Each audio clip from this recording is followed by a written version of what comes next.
The Galactic Council chamber hummed with the usual cacophony of translated voices, each species contributing to the endless debate about trade routes through the Andromeda corridor. Nar Quinn sat in her designated human representative seat, her eyelids growing heavier with each passing minute. She had been awake for 37 hours straight, coordinating the evacuation of a mining colony in the Outer Rim after a solar flare warning. Now, the council wanted to discuss tariff regulations. Her head nodded forward. Piprix, a small Valerian cub no taller than a human toddler, noticed immediately. The cub had been accompanying his mother, Ambassador Kelthara, to these meetings for weeks now, as part of his cultural education. Valerians were a feline-like species with thick, iridescent fur that shifted colors with their emotions, and enormous eyes that could see in 17 different light spectrums.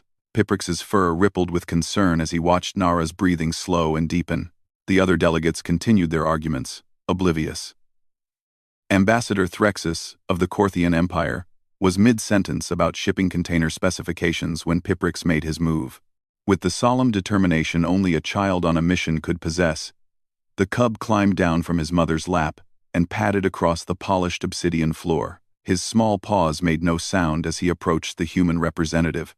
Nara was fully asleep now, her head resting against the high back of her chair, mouth slightly open, completely vulnerable in a room full of aliens. Piprix reached her seat and carefully climbed up, using the armrest as leverage. His mother noticed and started to call him back, but something in his posture made her pause. The cub positioned himself beside Nara and gently placed his tiny paws over her ears, his fur puffing out protectively. "Shh," Piprix announced to the entire council chamber, his voice carrying the universal translator's interpretation with surprising authority. Sleeping time is not disturb time. The debate ground to a halt. 73 pairs of eyes and various other sensory organs turned to witness a Valerian cub shielding a sleeping human's head with his body, his fur now blazing a protective gold color that all species recognized as a warning. Ambassador Threxus's multiple mandibles clicked in confusion. The human representative is unconscious during official proceedings. This is highly irregular. "Shh," Piprix insisted more forcefully, his fur darkening to orange. "You are being too loud. Nara needs sleep. Sleep is important.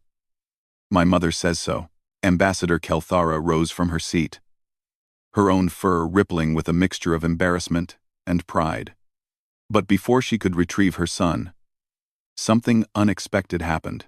The crystalline delegate, Shimmerax, whose species rarely showed emotion through their translucent geometric forms, made a sound like wind chimes. The cub speaks wisdom. When did the human last rest? The question hung in the air. Nara's assistant, a young man named Marcus Chen, stood awkwardly from the human delegation section. "Representative Quinn has been operational for approximately 37 standard hours, sir." "Sirs." "Your Excellencies." He stumbled over the proper address for the collective council. There was an emergency evacuation at Kepler Station. She coordinated the entire operation herself and came directly here. A ripple of surprise moved through the chamber. 37 hours? The delegate from Zephyros VII, a gaseous entity contained in an environmental suit, pulsed with concern. That exceeds safe operational parameters for most carbon-based life forms. Humans require approximately 8 hours of sleep per 24-hour cycle, added the Archivian representative, who prided himself on his encyclopedic knowledge of other species. Prolonged deprivation causes significant cognitive impairment and health deterioration. Piprix nodded sagely, still covering Nara's ears. "Yes. Very bad for thinking. Very bad for health. So we must have quiet time now." What happened next would become the stuff of legend in diplomatic circles across 3 galaxies. The Corthian ambassador Threxus, notorious for his rigid adherence to protocol, slowly settled back into his seat. "Perhaps we could postpone this session. The tariff discussion can wait." One by one, the other delegates agreed, some quietly, some enthusiastically, but all in consensus. The mighty Galactic Council, which had once debated for 6 weeks straight without pause, was adjourned by a cub's command. Ambassador Kelthara approached softly, reaching for her son, but Piprix shook his head. "I stay. Nara needs protection." What if she falls out of chair? The Valerian ambassador's fur shifted to a warm pink color, affection mixed with understanding. She had seen Nara playing with Piprix during the last diplomatic reception, showing him magic tricks with coins and teaching him earth riddles. The human had been kind when kindness wasn't required, had treated a child as important when others dismissed him as merely an ambassador's accessory. Very well, Kelthara said softly. You may stay until she wakes naturally. For the next 2 hours, the most powerful governing body in known space remained silent.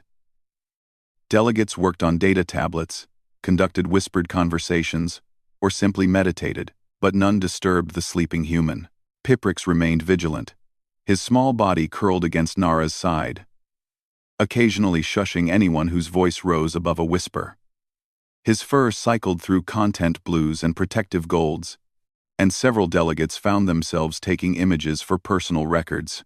When Nara finally stirred, her eyes fluttering open in confusion, she found herself looking at a chamber full of alien dignitaries watching her with what could only be described as fond amusement. What? Oh no, she whispered, horror dawning. I fell asleep during council. Piprix patted her hand with his paw. Is okay, you needed sleep.